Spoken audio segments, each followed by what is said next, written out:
आय सुरप्रियाय लंबोदराय सकलाय जगद्विताय नागाननाय श्रुतियज्ञविभूषिताय गौरीसुताय गणनाथ नमो नमस्ते। श्री गणपते नमो नमः। श्री हनुमान जी महाराज की जय। ओम श्री हनुमंते नमो नमः। श्री रामचंद्र भगवान की जय। श्री गायत्री मात की जय। ओम श्री सोमनाथ महादेव की जय। श्री भारत माता की जय। वंदे वेद मातरम। श्री द्वारिकाधीश की जय। कृष्ण कन्हैयालाल की जय। डोंगरे जी महाराज की जय। श्री सुखदेव जी महाराज की जय। जगत गुरु श्री कृष्ण परमात्मा की जय। આજે 29મી ડિસેમ્બર અને પોષ સુદ નોમ છે। આજે મંગળવાર, આજે સોમવાર છે। સોમનાથ દાદાના ચરણોમાં વંદન સાથે આપણે શ્રી કૃષ્ણ ભગવાનનું પ્રાગટ્ય તરફ જઈ રહ્યા છીએ। દેવકીજીને 9 માસ પરિપૂર્ણ થયા છે। મન બુદ્ધિ પંચ પ્રાણો વગેરેની શુદ્ધિ થયેલી છે। શ્રી કૃષ્ણના પરમ એકદમ પવિત્ર મનથી અને એકાગ્ર ચિત્તે આપણે કથા સાંભળીશું। આજે આપણે શ્રી કૃષ્ણ ભગવાનનું પ્રાગટ્ય કરવા જઈ રહ્યા છીએ અને જે પોતાના પૂજા સ્થાને ચોખા અને પુષ્પ હોય ત્યારે આપણે વધામણી કરીશું। ભગવાનનું પ્રાગટ્ય થશે ત્યારે આપણા હાથમાં પુષ્પ અને ચોખા લઈને કૃષ્ણ પરમાત્મા અથવા તો આપણા દેવસ્થાન પર આપણે સમર્પિત કરીશું। શ્રી કૃષ્ણના પરમ પાવનકારી પ્રાગટ્યનો સમય પાકી ગયો છે। ચંદ્ર રોહિણી નક્ષત્રમાં આવ્યો છે। બધી દિશાઓ પ્રસન્ન જળાય છે। નદીઓના જળ સ્વચ્છ થઈ રહ્યા છે। જળાશયોમાં ખીલેલા કમળો શોભા આપતા ડોલી રહ્યા છે। મંદ મંદ વહેતો સુગંધિત વાયુ સુખકાર સ્પર્શ આપી રહ્યો છે। વનરાયોમાં પક્ષીઓના ભમરાઓ કિલોલ કરી રહ્યા છે। પ્રકૃતિ પ્રેમ પૂર્ણ દેખાય છે। મહાત્મા પુરુષોના મન પ્રસન્ન થયા છે। મેઘો ખૂબ જ રાજી થઈ ગયો છે। હું લાલાનો ખાસ મિત્ર, મારો અને લાલાનો રંગ એક જ સરખો છે। અગ્નિહોત્રી બ્રાહ્મણોના કુંડમાંથી અગ્નિદેવ કૂદીને બહાર આવ્યા છે। રામા અવતારમાં સેવા નથી થઈ। શ્રી કૃષ્ણ તો અગ્નિ પી જવાના છે, તેથી અગ્નિને બહુ જ આનંદ થઈ રહ્યો છે। ધરતી માતા પણ પ્રસન્ન ચિત્તે જણાય છે। વૈકુંઠમાંથી પરમાત્મા આજે પૃથ્વી ઉપર પધારવાના છે। આજે પ્રભુ લક્ષ્મી દેવીને છોડીને ભૂદેવીને ધરતી માતાને મળવા માટે આવવાના છે। રાત્રિના સમયે કમળો ખીલતા નથી, પણ આજે કમળ માલિક પરમાત્મા પ્રગટ થવાના છે। એથી રાત્રિના સમયે કમળો ખીલા છે। સજ્જનોના મન અતિ પ્રસન્ન છે। મધ્યરાત્રિના સમયે જેમ પૂર્ણ ચંદ્ર આકાશમાં પ્રકાશી રહ્યો હોય એમ કારાગરના બંધનમાં રહેલા દેવકીજીનું તેજ પ્રકાશી રહ્યું છે। આખું જગત ગાઢ નિંદ્રામાં છે અને એ જ સમયે જગતમાં બે જીવ જાગે છે। વસુદેવ અને દેવકી સુતેલાને સંસાર મળે છે, પણ જાગતાને પરમાત્મા મળે છે। શ્રી કૃષ્ણ દર્શન માટે વસુદેવ દેવકીના પ્રાણ તલસે છે। વગર અપરાધે હાથ પગમાં બેડી આવી, છતાં મન શાંત રાખીને બંને ભક્તિ કરે છે। એ નાથ, હવે તમે અમારા ઉપર કૃપા કરો, તમે અમને દર્શન આપો। વૈષ્ણવો દર્શન માટે અતિ આતુર બને છે ને ત્યારે જ પરમાત્માનો અવતાર થાય છે। મધ્યરાત્રિનો સમય થયો છે। પરમ પવિત્ર શ્રાવણ માસની કૃષ્ણ પક્ષની અષ્ટમીએ રોહિણી નક્ષત્રમાં દેવકીજીની સન્મુખ ચતુર્ભુજ સ્વરૂપે શ્રી કૃષ્ણનું પ્રાગટ્ય થયું છે। ગંધર્વો સીતો ચારણોને કિન્નર સ્તુતિ કરવા લાગ્યા। દેવો પુષ્પ વૃષ્ટિ કરવા લાગ્યા છે। શ્રી કૃષ્ણ વંદે જગત ગુરુ। શાંતાકારં ભુજગશયનં પદ્મનાભં સુરેશં વિશ્વાધારં ગગનસદસં મેઘવર્ણં શુભાગં લક્ષ લક્ષ્મીકાન્तं કમલનયનં યોગિમેધ્યાનગમ્યં વંદે વિષ્ણુ ભવભયહરં સર્વલોકૈકનાથં. ઓમ શ્રી વિષ્ણુ ભગવાન કી જય. આજુબાજુ પ્રકાશ પડ્યો અને પ્રકાશમાં શંખ, ચક્ર, ગદા, પદ્મધારી ચતુર્ભુજ નારાયણના દર્શન થયા. એમના નેત્ર કમળ સમાન છે, અંગ મેઘના જેવો શ્યામ છે, 4 બાહુઓ છે, શરીર ઉપર શ્રીવત્સનું ચિહ્ન છે, કંઠમાં કૌસ્તુભ મણી લટકે છે, અંગ ઉપર પીળા રેશમી વસ્ત્રો ધારણ કર્યા છે. એમના શરીરની ક્રાંતિ મેઘ જેવી સુંદર છે. મુગટ, કુંડળ, કંદરો, બાજુ બંધ અતિશય અને કળા વગેરે અતિશય શોભી રહ્યા છે. વસુદેવ દેવકીને ચતુર્ભુજ નારાયણના પ્રત્યક્ષ દર્શન થતા આનંદ થયો. પરમાત્માના પ્રભાવને જાણનારા વસુદેવે 2 હાથ જોડીને પ્રણામ કર્યા, સ્તુતિ કરી. હે પ્રભુ પરમાત્મા, મેં આપને જાણ્યા છે. આપ સાક્ષાત ભગવાન છો. આપ ત્રણેય લોકનું પાલન કરવા પોતાની ઈચ્છાથી જ સત્વગુણી વિષ્ણુ રૂપ ધારણ કર્યું છે. લોકોનું સર્જન કરવા રજોગુણથી આપ બ્રહ્માંડનું સ્વરૂપ છો અને સંહાર પ્રવૃત્તિ માટે તમોગુણથી યુક્ત રુદ્ર સ્વરૂપે આપ પ્રગટ થાઓ છો. આ જગતનું રક્ષણ કરવાની ઈચ્છાથી આપ મારા ઘેર પધાર્યા છે, પણ દુષ્ટ કંસ હમણાં શસ્ત્રની સાથે આવી પહોંચશે. દેવકીજી પણ સ્તુતિ કરે છે કે હે આદિદેવ, મૃત્યુરૂપી ભયથી થયેલ મનુષ્ય આપના ચરણ કમળમાં આવી શાંતિ પામે છે. કંસના ભયથી ત્રાસ પામેલા મારું રક્ષણ કરો. આપનું અવલૌકિક ચતુર્ભુજ સ્વરૂપ સમેટી લ્યો. પ્રભુ કહે, હે સતી, સ્વયંભૂ મન્વંતરના સમયમાં તમે પુરુષની નામે અને વસુદેવ સુતૃપા નામે પ્રજાપતિ હતા. બ્રહ્માની આજ્ઞાથી પ્રજા ઉત્પન્ન કરવા તમે તીવ્ર તપ કર્યું હતું અને એ સમયે તમે મારું આ સ્વરૂપે ચિંતન કર્યું હતું. ત્યારે હું તમારા ત્યાં પુત્ર રૂપે અવતર્યો હતો. બીજા જન્મમાં તમે અદિતિ અને કશ્યપ હતા. ત્યાં હું વામન રૂપે અવતર્યો હતો. તમને તમારા પૂર્વજન્મનું સ્મરણ થાય તે હેતુથી મા સ્વરૂપના દર્શન આપ્યા છે. તમે મનુષ્ય છો એટલે મારામાં પુત્ર ભાવ અને સાથે સાથે બ્રહ્મ ભાવ રાખીને તમે વારંવાર મારું ચિંતન કરીને પરમ ગતિને પામશો. પ્રભુએ પોતાના સ્વરૂપનું ભાન કરાવ્યું અને કહ્યું કે આ સ્વરૂપને આંખમાંથી અંદર ઉતારો. તમે 11 વર્ષ સુધી મારું બરાબર ધ્યાન કરો, ત્યાર પછી હું તમારી પાસે આવીશ. અત્યારે મને ગોકુળમાં તમે મૂકી આવો અને તે યશોદાજીને ત્યાં હમણાં જ જન્મેલી મારી માયા છે તેને અહીં લઈ આવો. મારે ગોકુળમાં લીલા કરવી છે. આમ કહીને પરમાત્માએ ચતુર્ભુજ સ્વરૂપને અંતર ધ્યાન કરી 2 હાથવાળા બાળકનું સ્વરૂપ લઈ લીધું. પછી પરમાત્માની માયા શક્તિ કામ કરવા માંડી. દેવકી માએ લાલાને ગોદમાં લીધા છે. માતા દેવકી લાલાને હૃદયનો પ્રેમ રસ અર્પણ કરે છે. વસુદેવ બાલકૃષ્ણ લાલને ગોકુળ જવા તૈયાર થયા છે. વસુદેવે ટોપલામાં ગાદી રાખી અને તે ગાદીમાં બાલકૃષ્ણ લાલને પધરાવ્યા. પણ જવું કેમ અહીંથી? કારાગૃહના દરવાજા બંધ છે, હાથ પગમાં બેડીઓ છે, પરંતુ દેવકીને કહેવાથી વસુદેવે જેવા બાલકૃષ્ણ લાલને માથે પધરાવ્યા કે હાથ પગની બેડીઓ તૂટી ગઈ.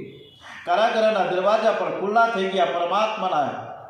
પરમાત્માને ઘરમાં સિંહાસનમાં પધરાવી તે સારું છે, પણ લાલાને માથે પધરાવું. બહાર દર્શન કર્યા પછી તે સ્વરૂપના અંદર દર્શન કરો. એટલે જ આપણે ભાગવત કથાનું જ્યારે આયોજન પહેલા દિવસે થાય ને ત્યારે સરસ મજાનું આપણે લાલાની પોથી ભાગવતજી ભગવાનને માથા પર પધરાવી રાસ ગરબા કરતા રમતા ઝૂમતા સરસ મજાના આપણે કથા સ્થળે પહોંચીએ છીએ. એટલે ભાગવત ભગવાનજી છે એ આપણે માથા પર પધરાવીએ, કૃષ્ણ પરમાત્માને માથે પધરાવીએ છીએ. જે વસુદેવજીની જેમ શ્રી કૃષ્ણને મસ્તક ઉપર રાખે છે, શ્રી કૃષ્ણને બુદ્ધિમાં પધરાવે છે, તેના ભવના બંધન તૂટે છે અને મોક્ષના દ્વાર ખુલ્લા થાય છે. સંસારના મોહરૂપી દરવાજાના તાળા તૂટી જાય છે. બાકી આખો સંસાર આ કારાગૃહમાં સૂતો છે. વસુદેવજી કારાગૃહમાંથી બહાર આવ્યા. મધ્યરાત્રિનો સમય છે. યોગમાયાનું એવું આવરણ થયું છે કે બધાને ગાઢ નિંદ્રા આવી ગઈ. કંસના બધા જ સેવકો સૂતા છે. ધીમે ધીમે વરસાદ શરૂ થયો છે. બલરામજીને ખબર પડતા તે શેષ નાગનું રૂપ ધારણ કરીને દોડતા આવ્યા છે.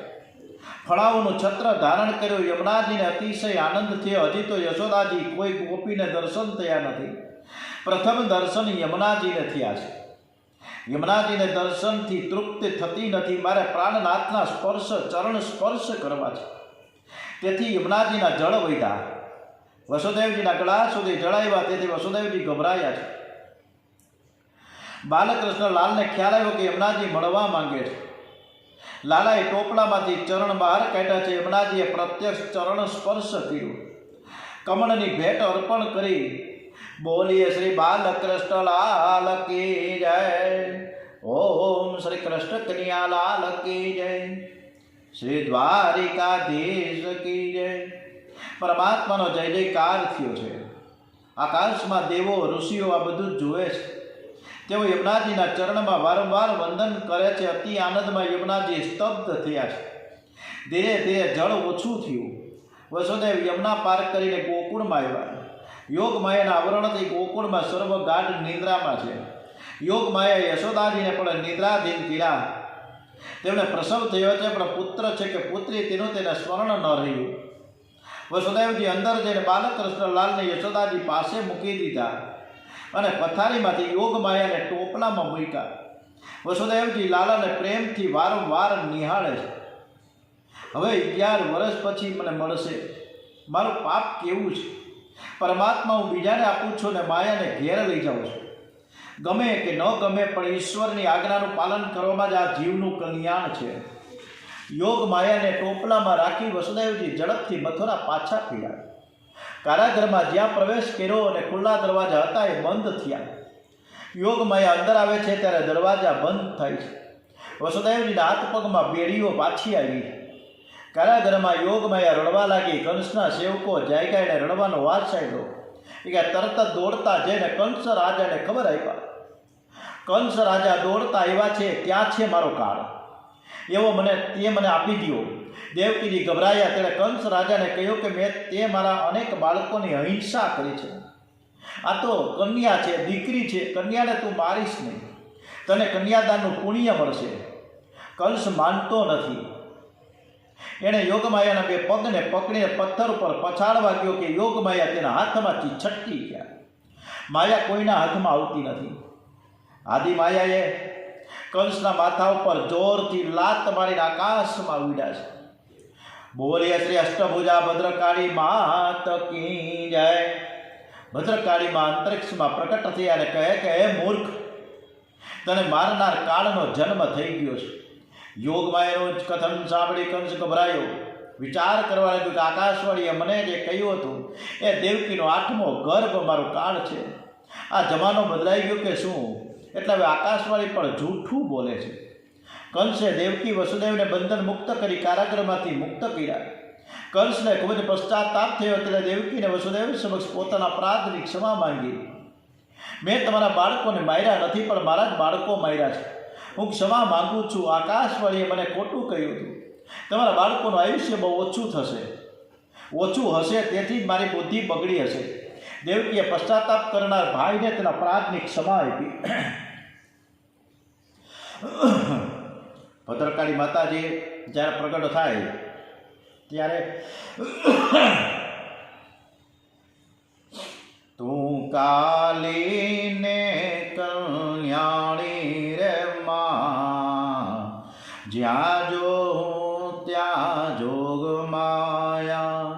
તું કાળીને કલ્યાણી રે માં, જ્યાં જો ત્યાં જોગ માયા. તને પહેલા તે જોગમાં જાણી રે માં, જ્યાં જો ત્યાં જોગ માયા. તને પહેલા તે જોગમાં જાણી રે માં, જ્યાં જો ત્યાં જોગ માયા. ઓમ શ્રી ભદ્રકાળી માત કી જય. હવે નંદ મહોત્સવની કથા આવે છે. આ કથા એટલી બધી મધુર છે, એટલી બધી આનંદદાયક છે કે બધા જ શાંતિથી સાંભળજો. નંદ મહોત્સવ વખતે આપણે કનૈયાલાલને જયકાર કરવાનો છે. ત્યારે આપણે હાથમાં રાખેલા ફૂલ અથવા તો ડીશમાં ફૂલ અને ચોખાઓ ભગવાનને ત્યાં સમર્પિત કરીશું. જન્માષ્ટમીની રાત્રે 12 વાગ્યા સુધી નંદ બાબાએ જાગરણ થયું. યશોદાજીને પ્રસવનો સમય થયો. સૌ વ્રજવાસીઓ અધિરાયથી આનંદના સમાચાર જાણવા માટે પ્રતીક્ષા કરતા હતા. યશોદા મૈયા સમક્ષ અતિ પ્રકાશ થયો છે. બાલકૃષ્ણ લાલની સુંદરતા જોઈ યશોદાજી બહુ રાજી થયા છે. યશોદાજી અને લાલાની 4 આંખો મળી. નંદ બાબાના એક બહેન સુનંદા હતા. તે જાયકા અંદર જઈને જોયું તો પ્રકાશ પડ્યો છે અને ભાભીની ગોદમાં અત્યંત સુંદર બાળક છે. સુનંદા દોડતા ગૌશાળામાં ગયા. એક બાજુ નંદ બાબા બાલકૃષ્ણ લાલના દર્શનમાં તન્મય થયા અને એ જ સમયે સુનંદા દોડતા આવ્યા અને કહે કે ભૈયા ભૈયા ભૈયા લાલો ભયો હે. અને આ સાંભળી નંદ બાબાને અતિશય આનંદ થયો. પૂછે છે કે બાળક કેવો છે? સુનંદા કહે છે આપણા ઘરમાં રહેલા નારાયણના જેવો જ આ દીકરો છે. નંદ બાબાને સોનાના પાટલે બેસાડી ગણપતિ મહારાજની પૂજા કરવી પુણ્ય આહવાન કર્યું છે. હરિ ઓમ ગણાનંદઃ ગણપતિ ગુણવામહે પ્રિયાનંદઃ પ્રિયપતિ ગુણવામહે નિધિનંદઃ નિધિપતિ ગુણવામહે વસો મમ आहम जानी गर्भधमा तुम जासी गर्भधम. વ્રજવાસીઓ નંદજીની યમુનાના કિનારે લઈ આવ્યા છે. પુણ્ય આવા વચન થયું છે. પુણ્ય આહવાન વચન થયું છે. શ્રાદ્ધમાં પિતૃઓની પૂજા થાય છે. શાંડિલ્ય ઋષિ દાન કરવાનું કહે છે. નંદ બાબા એક બ્રાહ્મણને વંદન કરે છે અને કહે છે કે આ વૃદ્ધાવસ્થામાં મને દીકરો આવ્યો છે, લાલાને આશીર્વાદ આપો. હું તમને શું આપું? મારા ઘરમાં સગડું હોય તે તમે લઈ જાઓ. નંદ બાબાએ અન્નદાન, વસ્ત્રદાન, સુવર્ણદાન, ગાયોનું દાન કર્યું. નંદ બાબાને ઉદારતાથી દાન કરે છે.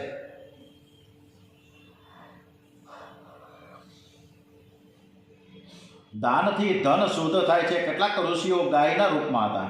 અનેક વર્ષો સુધી તપશ્ચર્યા કર્યા છતાં મહાન ઋષિ મુનિઓનો કામ ન મળ્યો, અભિમાન ન ગયું. ત્યારે ગોકુળમાં ગાયો થઈને આવ્યા, જેથી તેમનો બ્રહ્મ સંબંધ થાય.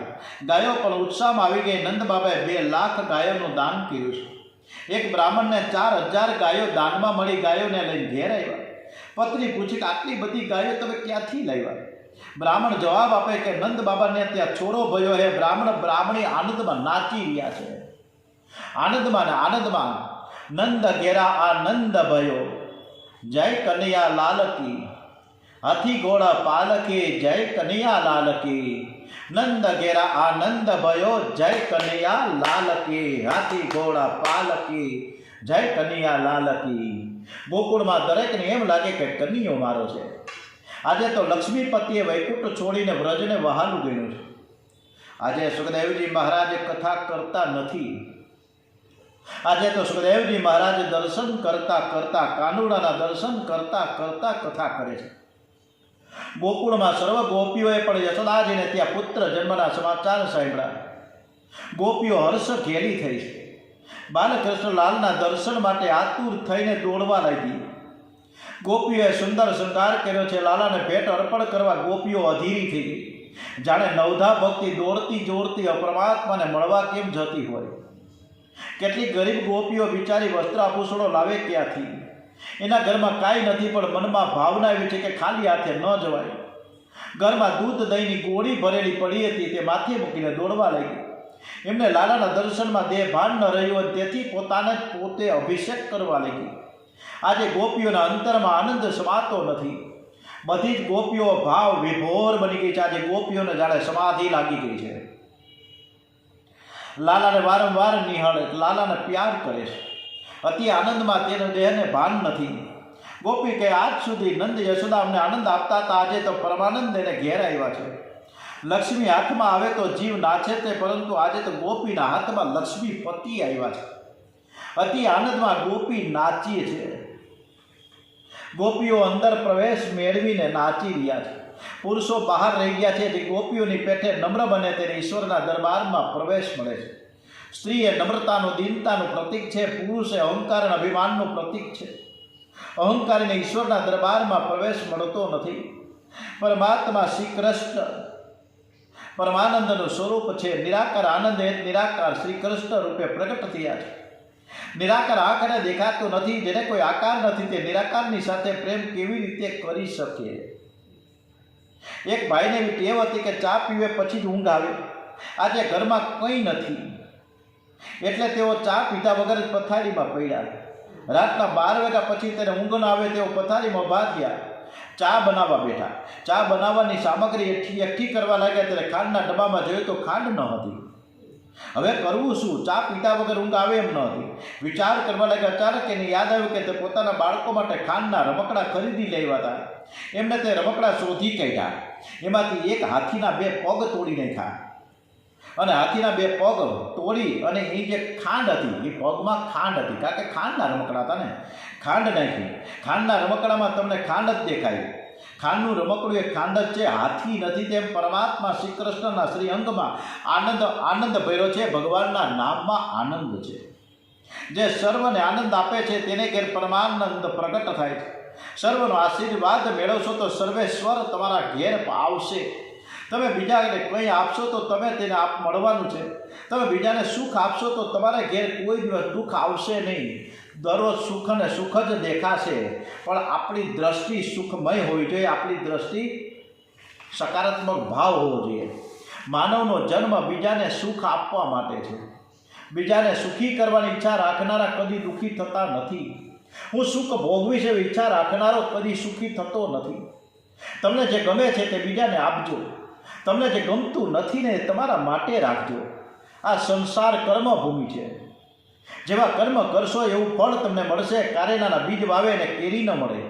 તમે લોકોને માટે જેવો ભાવ રાખશો એવો ભાવ જ તમને જગત આપશે. કેદારનાથ જતા દુઃખ કાશેથી એક રસ્તો મુખી મઠ તરફ જાય છે. બાળાસુરની કન્યા ઉષા દેવીનો ત્યાં રાજમહેલ છે, તેથી તેને ઉખી મઠ કહે છે. ઠંડીના દિવસોમાં કેદારનાથ ભગવાનની ભોગ મૂર્તિને ઉખી મઠમાં પધરાવવામાં આવ્યા છે. આ દિવસોમાં ત્યાં બરફ પડતો હોવાથી ત્યાં કોઈ રહી શકતું નથી. ઉખી મઠમાં 3-4 પહાડ ભેગા થયેલા છે. તમે ત્યાં જે શબ્દ બોલો તે શબ્દ પ્રતિધ્વનિ સ્વરૂપે પાછા તમારા કાને આવશે. એકવાર તમે ઓમ ગંગે હર બોલો તો તમે 3-4 વખત ગંગે હરનો પ્રતિધ્વનિ નીકળે છે. કેમ કે ત્યાં 3-4 પહાડ ભેગા થયા હોવાથી આ પ્રતિધ્વનિનો પાછો પ્રતિધ્વનિ નીકળે છે. નંદ બાબા સદા સર્વદા આનંદમાં રહેતા હતા. નંદ બાબા સર્વને આનંદ આપતા હતા. આવા નંદ બાબાને ત્યાં પરમાનંદ પ્રગટ થયા છે. સર્વને આનંદ ન આપી શકાય તો કાંઈ નહીં, પણ કોઈને દુઃખ ન આપો. કોઈને દુઃખી થાય એવું તમે ન કરો. નંદ મહોત્સવમાં મંદિરમાં નહીં પણ આપણા ઘરમાં પણ કરવો જોઈએ. એટલે કે જીવાત્માના ઘરમાં નાનપણાના આપણા શરીરમાં કરવો જોઈએ. નંદ મહોત્સવ કરવાનો એટલે કે પેંડા વહેંચવાના કે દહીં દૂધ ઉડાડવાના. ના, આ તો આનંદનો અતિરેક થાય. ઉત્સવ તો હૃદયમાં થાય. પરમાત્માનું પ્રાકટ્ય ત્યારે થાય છે કે જ્યારે મનુષ્ય દેહમાં હોવા છતાં તેને દેહનું ભાન ન રહે. લોકો વર્ષમાં એકવાર નંદ મહોત્સવ કરે છે. ખરેખર તો નંદ મહોત્સવ રોજ કરવો જોઈએ. જે રોજ નંદ મહોત્સવ કરે છે તેને આખો દિવસ આનંદમાં જાય છે. આ આનંદ મહોત્સવ ગરીબમાં ગરીબ માણસ પણ કરી શકે છે. આ ઉત્સવમાં ધન મુખ્ય નથી પણ મન મુખ્ય છે. તમારે નંદ મહોત્સવ કરવો હોય તો તેની તૈયારી કરવી પડે છે. પહેલાં તો તમારા શરીરને મથુરા બનાવો, હૃદયને ગોકુળ બનાવો. શરીર એ મથુરા છે, હૃદય એ ગોકુળ છે. નંદ એ જીવ છે. આ શરીરને મથુરા બનવાથી હૃદય ગોકુળમાં બાલકૃષ્ણ લાલને પધરાવજો. મથુરા શબ્દને ઉલટાવો તો થશે રાથુન. થૂ શબ્દ થૂ વચવાથી કાઢી નાખો એટલે થશે રામ. જેના મુખમાં રામ રહે છે તેનું શરીર મથુરા. પરમાત્માનું સતત અનુસંધાન રહેતું હોય તો રામ રહે, ન રહેતું હોય તો થૂ રહે છે. યમદૂતો તેના ઉપર થૂ કરે છે. ભક્તિ સહેલી નથી. પર સ્ત્રી પર સંપત્તિની આસક્તિ છૂટ્યા વગર ભક્તિનો આરંભ થતો નથી. આ શરીરને મથુરા બનાવવાનું છે તો યમુનાના કિનારે જવું પડે. યમુના એ ભક્તિનું સ્વરૂપ છે. યમુના કિનારો તે ભક્તિનો કિનારો છે. તે કિનારેને છોડશો નહીં. 24 કલાક ભક્તિના કિનારે રહેશો તો તમારું શરીર જ મથુરા બની જશે. પ્રાતઃકાળનો સમય બહુ પવિત્ર હોય છે. રાત્રે વહેલા સૂઈ જવું, સવારે 4 વાગે ઉઠો. સવારે જે પથારીમાં આડોટે છે તેના પુણ્યનો નાશ થાય. દરરોજ સવારે પ્રાતઃકાળમાં પરોઢીએ 4 વાગે ઉઠી અડધો કલાક ધ્યાન ધરો. પરમાત્માનું સ્મરણ કરો. ધ્યાન કરતાં પહેલાં ઠાકોરજીની થોડી માનસી સેવા કરો. માનસી સેવા અતિશય શ્રેષ્ઠ માની છે. એમાં એક પૈસાનો ખર્ચ નથી અને આ શરીરને કોઈ શ્રમ પણ કરવો પડતો નથી. આ માનસી સેવા કઈ પ્રકારની છે, કેવી હોવી જોઈએ, એનું ઉદાહરણ ખૂબ સરસ મજાનું ડોંગરેજી મહારાજે આપ્યું છે, પરંતુ એક ઉદાહરણ આપણે આવતીકાલે જોશું. ઓમ શ્રી કૃષ્ણ કનૈયાલાલ કી જય. ઓમ શ્રી ગણપતિ મહારાજ કી જય. ઓમ શ્રી હનુમાનજી મહારાજ કી જય. શ્રી ડોંગરેજી મહારાજ કી જય. શ્રી કૃષ્ણ કનૈયાલાલ કી જય. શ્રી સોમનાથ મહાદેવ કી જય. ભારત માતા કી જય. વંદે વેદ માતરમ. ઓમ નમો ભગવતે વાસુદેવાય. શ્રી ભાગવત ભગવાનજી મહારાજ કી જય. ઓમ નમઃ પાર્વતી પતે. હર હર હર હર મહાદેવ હર.